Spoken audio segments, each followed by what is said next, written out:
Saint Antoine l'Ermite, aussi connu comme le père du monachisme chrétien, a consacré sa vie à la prière, à la méditation et à l'ascèse dans le désert égyptien. Par son exemple de foi et de renoncement, il a inspiré des générations de croyants à chercher une union profonde avec Dieu.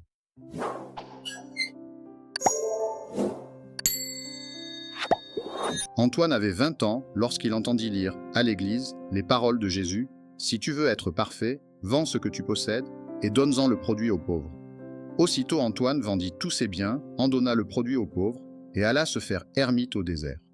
Il eut à y soutenir des tentations innombrables de la part des démons. Un jour qu'il avait vaincu par sa foi le démon de la luxure, le diable lui apparut sous la forme d'un enfant noir et se prosternant devant lui, se reconnut vaincu. Une autre fois, comme il était dans une tombe d'Égypte, la foule des démons le maltraita si affreusement qu'un de ses compagnons le crut mort et l'emporta sur ses épaules. Mais comme tous les frères, rassemblés le pleuraient, il se releva et demanda à l'homme qui l'avait apporté de le rapporter à l'endroit où il l'avait trouvé. Et comme il y gisait, accablé de la douleur que lui causaient ses blessures, les démons reparurent sous diverses formes d'animaux féroces et se remirent à le déchirer avec leurs dents, leurs cornes et leurs griffes. Alors, soudain, une lumière merveilleuse remplit le caveau et mit en fuite tous les démons, et Antoine se trouva aussi tôt guéri. Et alors, comprenant que c'était Jésus qui venait à son secours, le saint lui dit « Où étais-tu tout à l'heure, bon Jésus, et pourquoi n'étais-tu pas ici pour me secourir et guérir mes blessures ?» Et le Seigneur lui répondit « Antoine, j'étais là, mais j'attendais de voir ton combat, et maintenant que tu as lutté avec courage, je répandrai ta gloire dans le monde entier. » Et telle était la ferveur du saint que lorsque l'empereur Maximien mettait à mort les chrétiens, il suivait les martyrs jusqu'au lieu de leur supplice, espérant être supplicié avec eux. Et il s'affligeait fort de voir que le martyre lui était refusé. Étant venu dans une autre partie du désert, il y trouva un grand disque d'argent, et il se dit « D'où peut venir ce disque d'argent en un lieu où ne se voit nulle trace d'homme ? Si un voyageur l'avait perdu, il serait revenu le chercher et l'aurait certainement retrouvé, grand comme est ce disque. Satan, c'est encore un de tes tours, mais tu ne parviendras pas à ébranler ma volonté. » Et comme il disait cela, le disque s'évanouit en fumée. Il trouva ensuite une énorme masse d'or, mais il l'évita comme le feu et s'enfuit sur une montagne où il resta 20 ans, éclatant de miracles. Un jour qu'il était ravi en esprit, il vit le monde tout couvert de filets étroitement unis. Et il s'écria « Oh, qui pourra s'échapper hors de ces filets ?» Et une voix lui répondit « L'humilité. » Une autre fois, comme les anges l'emportèrent dans les airs, les démons voulurent l'empêcher de passer en lui rappelant les péchés qu'il avait commis depuis sa naissance. Mais les anges, vous n'avez pas à parler de ces péchés que la grâce du Christ a déjà effacés. Mais si vous en connaissez qu'Antoine est commis depuis qu'il est moine, dites-les. Et, comme les diables se taisaient, Antoine put librement s'élever dans les airs et en redescendre.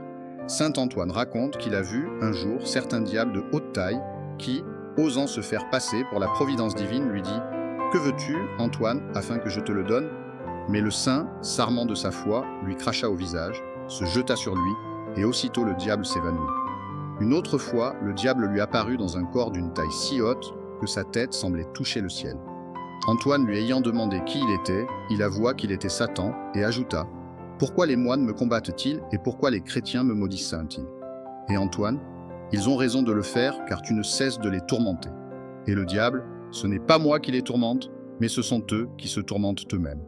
Car moi, je ne puis plus rien depuis que le règne du Christ s'est répandu sur toute la terre. » Quelqu'un demanda à saint Antoine « Que dois-je faire pour plaire à Dieu ?»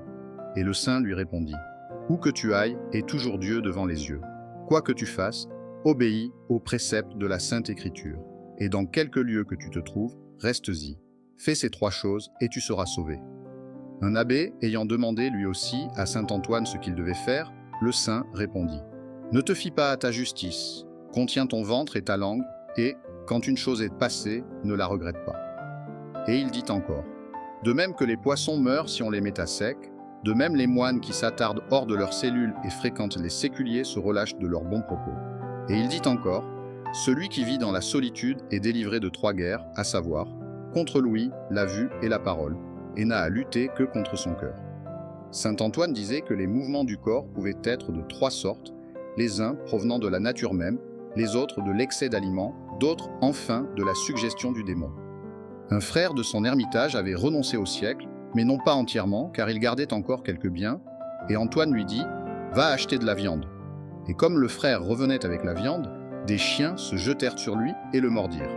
Alors Antoine lui dit, « Ceux qui renoncent au monde et qui veulent te garder des biens, c'est ainsi qu'ils sont déchirés par les démons. » Un jour qu'il s'ennuyait dans sa cellule, il dit, « Seigneur, je veux être sauvé, et mes pensées ne me le permettent pas. » Alors, sortant de sa cellule, il vit un inconnu qui était assis et travaillait, après quoi il se relevait et priait.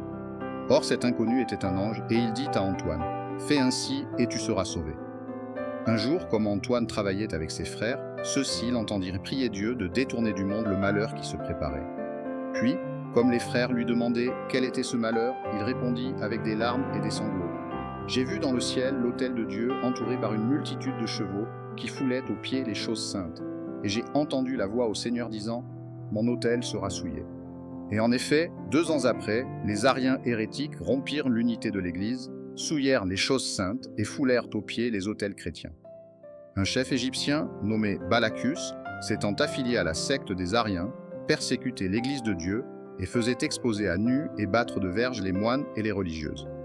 Alors saint Antoine lui écrivit, « Je vois la colère de Dieu prête à s'abattre sur toi, cesse de persécuter les chrétiens si tu veux la détourner de toi. » Le malheureux lut la lettre, en rit, la jeta à terre, fit battre les moines qui l'avaient apportée et les chargea de dire à leur maître Antoine que, lui aussi, il sentirait bientôt la rigueur de sa discipline. Or, 5 jours après, Balacus, ayant voulu monter un de ses chevaux, animal d'une douceur parfaite, fut renversé par ce cheval, mordu, foulé aux pieds, et il mourut le surlendemain. Un jour, les frères demandèrent à Antoine le secret du salut.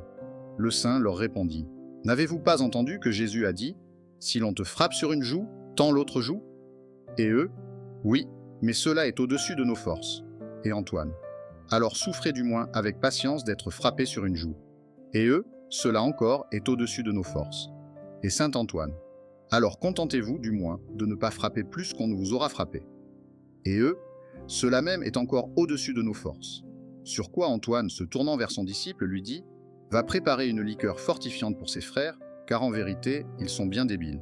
Et quant à vous, la prière est la seule chose que je puisse vous recommander. » Tout cela se lit dans les vies des pères.